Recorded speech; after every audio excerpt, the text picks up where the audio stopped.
Hey y'all, so welcome to Savvy Minerals Step by Step. In this series, I'm going to be taking you through each step of the process for savvy in your face. Everything from prepping your skin to finishing and eyebrows and the whole shebang. So I'm going to show you how to get this, not that this is like the ideal makeup look or anything like that, but in the process of showing you how I achieved this, you will learn all kinds of tips and tricks and techniques for using the Savvy Minerals makeup and making the most of it and getting the best results and performance out of it. So I hope that this series is helpful for you. So without further ado, let's get into this. Okay, now we're going to move on to step 2 of Savvy Minerals step by step, and we're going to talk about concealing. Now, I don't really have a lot of like spots on my face that I need to conceal, but I do have redness that I like to address or kind of color correct, and then of course my under eye area, which always needs a little bit of help. Although since I've been using this roller bottle with frankincense and jojoba oil and doing the wolfberry eye cream at night, I have noticed an improvement in my under eye circles. It's just that living where I live and having the respiratory system that I have, I do tend to get a little bit of darkness there, which I need to address. So I'm going to start with that first and show y'all what I've been doing for under eye concealer that's been working really well for me. Originally, I had tried however I was applying the foundation, I would bring that up under my eyes. That didn't really work very well. Either it didn't cover or it didn't last well enough. I tried making sort of a paste with the foundation and either jojoba oil or moisturizer or the misting spray.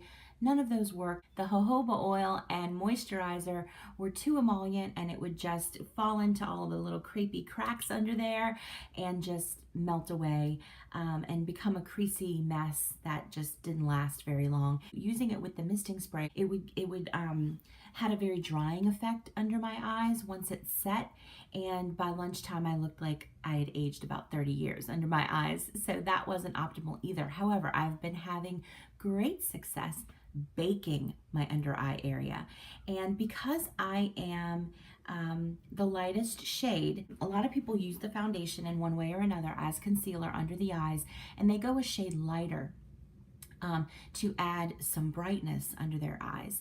That works wonderfully for people who can go a shade lighter or don't have very dark circles under their eyes. But for those of us who are already in the lightest shade or have something to cover, going lighter isn't really either possible or going to work.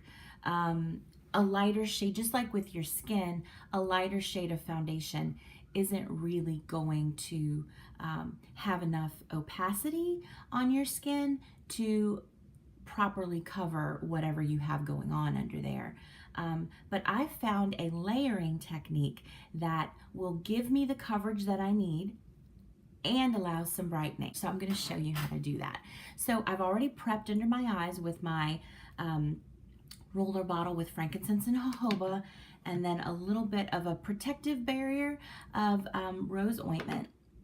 I normally would do my eyes first and then go into this step, but for the sake of y'all today, I'm going to try to do it the other way around because it just makes more sense for the video. So fingers crossed I don't totally screw up my eyes. All right, so I've got a little bit of Cool One.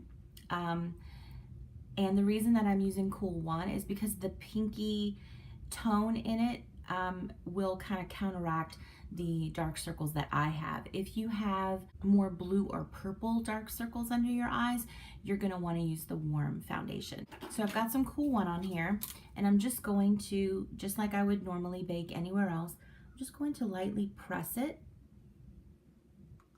in the under eye area.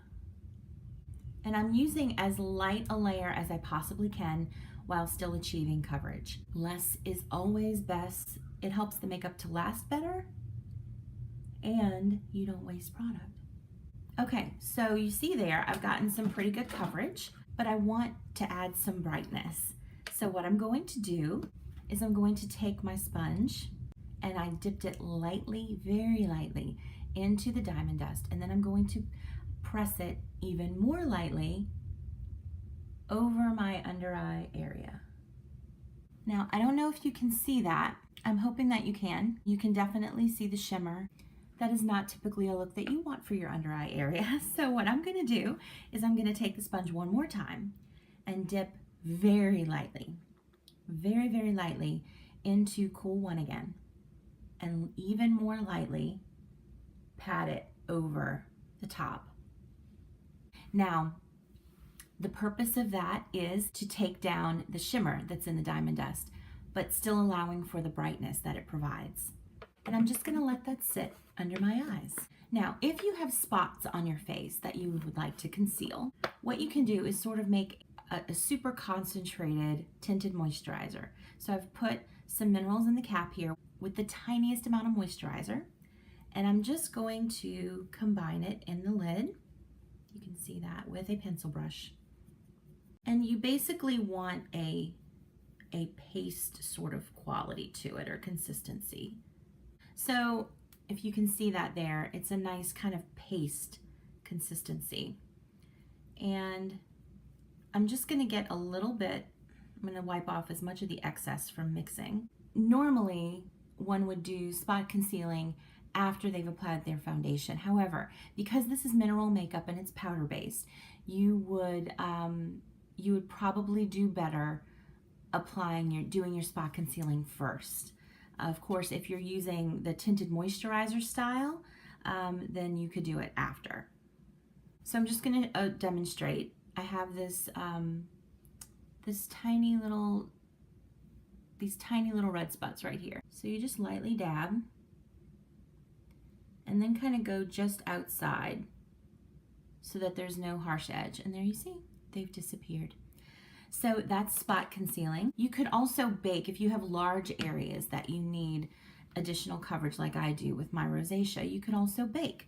So again, I would say light hand, use as little product as you possibly can to achieve a good layer of coverage. So I've just got some on my sponge here, and I'm just going to lightly press it over the areas where I need coverage. Later you'll build over this with your foundation, but so it doesn't need to be 100% coverage.